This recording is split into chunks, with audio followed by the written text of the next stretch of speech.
Boy bilan miskin kishi qo'shni edi bir zamon. Bir-birlariga doim oqibatli mehribon.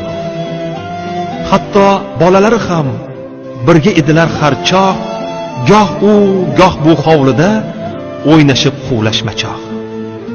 Boy bilardi qo'shnisi, yashardi kamtar, yupun, dasmoyasi bir arqon terib sotardi o'tin. Ne bo'lar o'tin puli, axir uyda 8 jon. Boy kambag'al qo'shniga qilib turardi ehson. Boy o'ylardi, bolalar gohida urushganda bergan narsalarimni qilmasinlar pisanda. Hech bir jonga bildirmay, ul-bul olib bozordan kirg'izib turar edi begona xizmatkordan. O'ylardi, har narsamda haqqi bor qo'shnimning ham. Topganimni u bilan ko'rishim kerak baham. Boyning yordami bilan qutga to'lib ayvoni, o'tinchining har kuni qaynar edi qozoni. O'tinchi bu ehsonning kimdaligini bilardi. Dasturxonda pinhona boyni duo qilardi. Bir kuni boy ish bilan uzoq bir yurtga ketdi. Yo Qashqar, yo Misrga va yoki Turkka ketdi. Safari sal cho'zilib, o'zga yurtda qoldi boy, charchab qaytdi uyiga, bo'lganida 6 oy. Xotiniga olib qo'y deb aqchi berdi xaltada. Dedi, bu hajning puli, jo'nayman shu haftada. Xotinidan so'radi, yechayotib mahsini. Tinchlikmi mahallada? Qo'ni qo'shni yaxshimi? O'tinchi qo'shni qalay? Bolalari omonmi? Xotini dedi, yaxshi, buncha koyitmang jonni. Bir qizchasi o'lganda qabristonga eltishdi. Shundan keyin negadir birdan boyib ketishdi. O'g'lingiz kirgan ekan, bu yoqqa kel demabdi, yeyayotgan go'shtidan biron tishlam bermabdi. Bolam yegisi kelib, yig'lab kirdi uyimga, o'shandan beri o'ylab, yetolmayman o'yimga.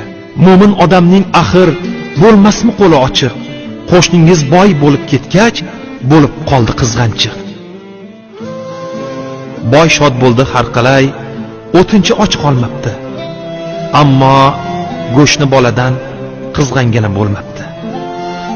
Boy safardan qaytganin yon qo'shni bildi-yu, ziyorat qilish uchun boynikiga chiqdi u. Salomlashib o'tirib, suhbatlashgandan keyin boy debdi qo'shnisiga, bir gapim bor, aytayin. Go'sht yeb turgan ekansiz, kirgan ekan o'g'ilcham. Xafa bo'libdi, unga bermabsiz biron tishlam. O'tinchi dedi, uzr. Qo'shnijon, aytmenda. Bir oy juda qiynaldik. Siz safarda yurganda o'zim betob bo'lgandim, halovatim buzildi. Och qoldik, bir qizchamning non deb joni uzildi. Bir necha kundan keyin qo'limda arqon bilan dalaga chiqdim uyga, zora qaytsam non bilan. Harom o'lgan bir eshak chiqdi shundoq yo'limdan. Bolalarimni eslab bir gap o'tdi ko'nglimdan. Ochlikdan o'ldi qizim, xotinim ham o'soldir. Ey Alloh, endi bizga bu o'laksa haloldir. Olib keldim uyimga shu eshakni nimtalab, tuzlab qo'ydim bir xumga, go'shtni burdalab. Haromligini bilganda o'g'lingiz go'sht demasdi, bizga halol edi-yu, sizga halol emasdi. Ochlikdan bolalarim bo'ldi suyagu teri, yemishimiz o'sha go'sht mana bir oydan beri. Qo'shnisini kuzatdi-yu, boydan chiqdi isitma. Safarga bormay o'lay nima qilib qo'ydima? Shularga tashlab ketsam, yegulik bo'lmasmidi? Och qolmaganda balki qizaloq o'lmasmidi? O'laksa yeb o'tirsa, ochlikdan qo'shnim mani Ka'bada haj va umra qilishimdan ne mana? Boy haj pulini chiqarib o'tinchiga tutqazdi. Bolalarin ham uning atrofiga o'tkazdi. Labbayka deb Ka'baning qilganday tavofini 7 marta aylandi ularning atrofini. 3 kundan so'ng hojilar ketishdi haj qilgani. ketishdi Alloh uchun mol jonin xarj qilgani. 3 oy deganda bir qaytib keldi hojilar, do'konda boyni ko'rib hayron bo'lishdi ular. Hojim, Ka'batullohdan qachon qaytib keldingiz? Qanot chiqdimi yoki shamol bo'lib yeldingiz? Axir aytgandingiz-ku, 15 kun qolaman, sizlar boraveringlar, sizdan keyin boraman. Bizdan berib yorgandingiz, sovg'a salomli tugun eltib bermoqchi edik uyingizga shu bugun. Boy hayron derdi. Axir borganim yo'q hajgaman. Hojilar uning so'zin olishmasdi aslotan. Axir Ka'batullohni birga tavof qildik-ku, namoz vaqtida 5 vaqt yonma-yon o'tirdik-ku. Yolg'on Arafa kuni yetib bordik Minoga, Arofatda o'tirib xitob qildik Allohga. Duo qilib o'pdingiz, Hajarul Aswadni ham birga qurbonlik qildik, birga qirqdik sochni ham. Hojim, omonatingiz. Mana tugunni oling. Yo'lda charchab qolibsiz, biz ketdik. Yaxshi qoling. Boy yig'lar edi faqat tiliga so'z kelmasdi. Qo'lida tugun unda ne borligin bilmasdi. Boy tugunni bag'riga bosdi, chopdi uyga, ko'rib turgan odamlar bari ergashdi unga. Farishtalar tutgan bu tugunda ne yo Alloh, joy namozmi, kitobmi, libosmi yo to'tiyo. Chap ko'ksida yuragi pitirlardi misli qush. Uyga kelib otsa nafis mato Ka'ba po'sh. Alloh akbar deya yig'lab qildi munojat. Bir gunohkor bandanga Rabbim bu ne inoyat.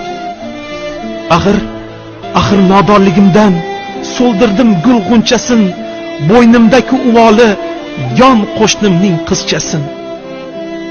Boy yig'lardi. Kechir deb ne qilarin bilmasdi. Hoji bo'ldimi bunga ishongisi kelmasdi. Alloh bir farishtani o'xshatib qo'yib boyga, tushirgan bo'lsa ne tong hojilar turgan joyga. Boy tusida farishta bajarib haj amalin bergan bo'lsa ne ajab sovg'ali tugunchagin. Mushkambar isiga to'ldi boyning hovlisi. Yig'ildi uzoq yaqin va o'tinchi qo'shnisi. Boy dedi: "Ey yaxshilar, ko'p edi kami ko'stim, meni hajga yuborib hoji qilgan yon qo'shnim."